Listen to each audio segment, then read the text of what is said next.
What would you chuck into advertising room 101? The word or phrase war room. Yeah. We're not really sort of planning war. We're just planning a pitch. It's okay.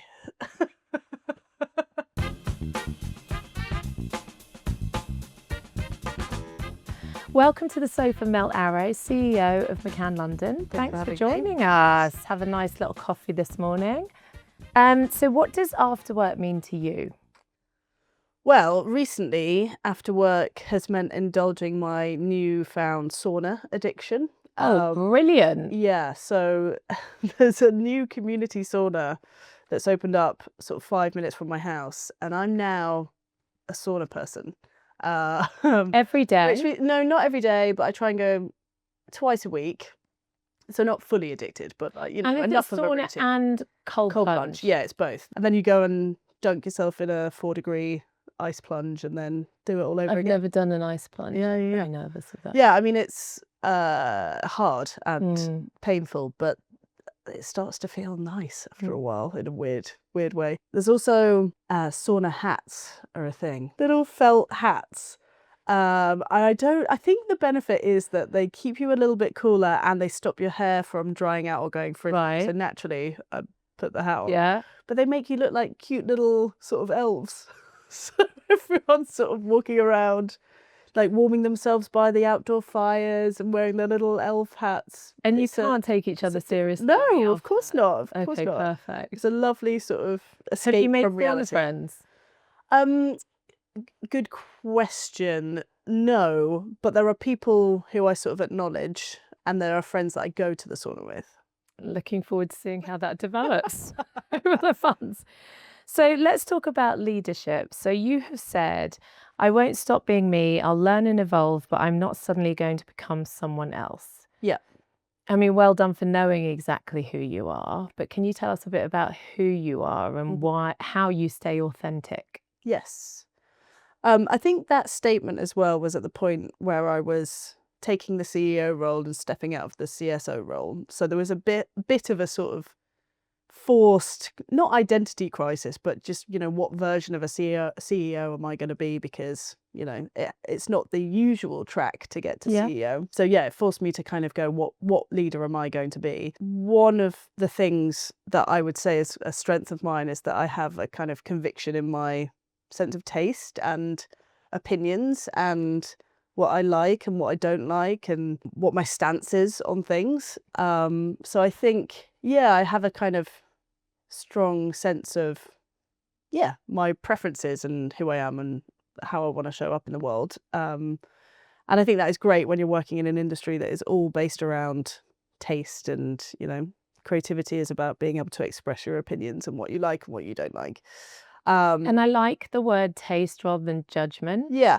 Because usually you talk about judgment when it comes to creativity, and I don't like that. I think there's some negative connotations there, but taste is a beautifully positive way to phrase it. I lead with that in terms of who I am as a kind of, leader. I lead with taste and I appreciate it in other people and I kind of follow it in myself. Yeah, I like that. And let's talk a bit about your path, because it is an unusual path to go from CSO to CEO. But Lucy Jameson's done it. Yep. Paula Bloodworth's done it. What do you think the qualities are, I guess, from you being built up as a strategist up to CSO that makes you a good CEO? Yeah, it is kind of unusual, but it's actually way more prevalent than you would think in our industry. For me, it's all about simplifying the complex, and there are lots of complexities in running a business and keeping 300 people motivated and on task and on target and keeping clients happy and holding lots of different brand platforms and kind of projects in one entity. It's complex. The whole thing is complex, and being able to simplify that, bring clarity to it, continuously communicate in a clear way. That's a big learning for me as a CEO, continuously communicating with clients and employees is just so important, and keeping that communication as simple, as clear and as consistent as possible. So I think all of those things help when you've been a strategist and you're sort of used to kind of simplifying narratives. There's lots of tricky new things to learn as well, having been at strategist and not honed my craft in kind of account handling. And massive big up to every sort of account person out there, because I think all of those, yeah, I know, I think all of those We kind get of soft praise, come on. well, yeah, all of those soft skills of kind of being a therapist and being a detective and knowing when to call and when to email, and you know, all of those things which are just so intuitive, and you learn from experience of just doing things over and over again and learning what works and what doesn't work and making mistakes. You know, I've always had close relationships with clients and always, you know, worked with teams and corralled teams, but it is a different ball game when you are the front line of it. And it's yeah, I think great account management is an incredibly underrated and undervalued thing in our industry, because when it's good, it is an art form. It is absolutely amazing. It's charming, it's funny, it's serious, it's all of those things at the right time. And it's brilliant. What would you say is the hardest thing you've had to learn becoming CEO? I think my instinct as a strategist is to solve, to always be in solve mode. Yeah. So a client calls with a problem or a challenge, I go into solve mode, which I think is really useful. But actually, sometimes I've realised just lending an ear is actually all they want, or actually listening and kind of resisting the urge to do something about it, seeing how it plays out, and having the confidence to kind of sit in that a little bit. So yeah, it is those softer account handling skills, actually. That is interesting, though. You're right. There is something when you are a strategist and you're given a brief, you kind of need to get to an answer. And actually, I wonder if with the CEO role, there's a little bit of like ambiguity in there that might be a little frustrating or a little different, at least, to you, for you as a strategist. Yes, totally. Yeah, and also, no one wants the CEO to be solving everything in the agency either. So I think another thing that I'm learning is when to take myself out of processes and when to bring myself in with the right impact, and how to not just turn into a strategist in a room. Naturally, my brain works that way, but how do I not sort of step on toes or kind of blur the kind of leaders in the process? So you have said, and I quote, ish. I always quote ish because I'm not sure I've written it down quite right.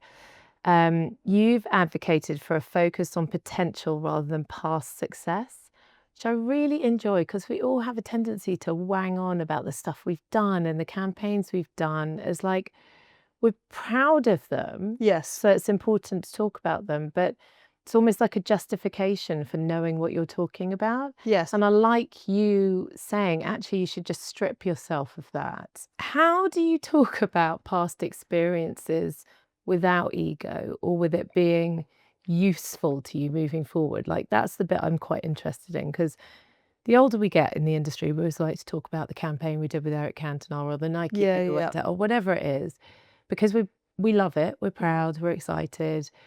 But how do you use it without it just being about you? How do you use your past experience to be useful to something in the future? I think learning from failure as well as success is really, really useful. It's always the things that didn't work that teach you the most, and there's no ego in that. I think that 100%. is, you know, that's like zero ego to go, this was a complete flop, or that didn't work, or when I tried to sell the idea that way, the client wasn't buying it. I do think our industry has a tendency, or maybe it's just the cultures that I've been part of, to when failures happen, kind of brush them under the carpet and never talk about them again. So look, pitches that aren't won, there's no post-mortem or wash up on them. It's just it didn't work, wasn't successful, we move on, we never talk about it again.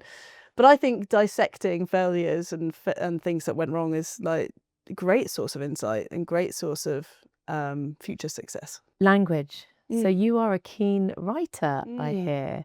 How has it helped you generally in your career in advertising? I think hugely. I would recommend to anyone getting into advertising to do a course in creative writing.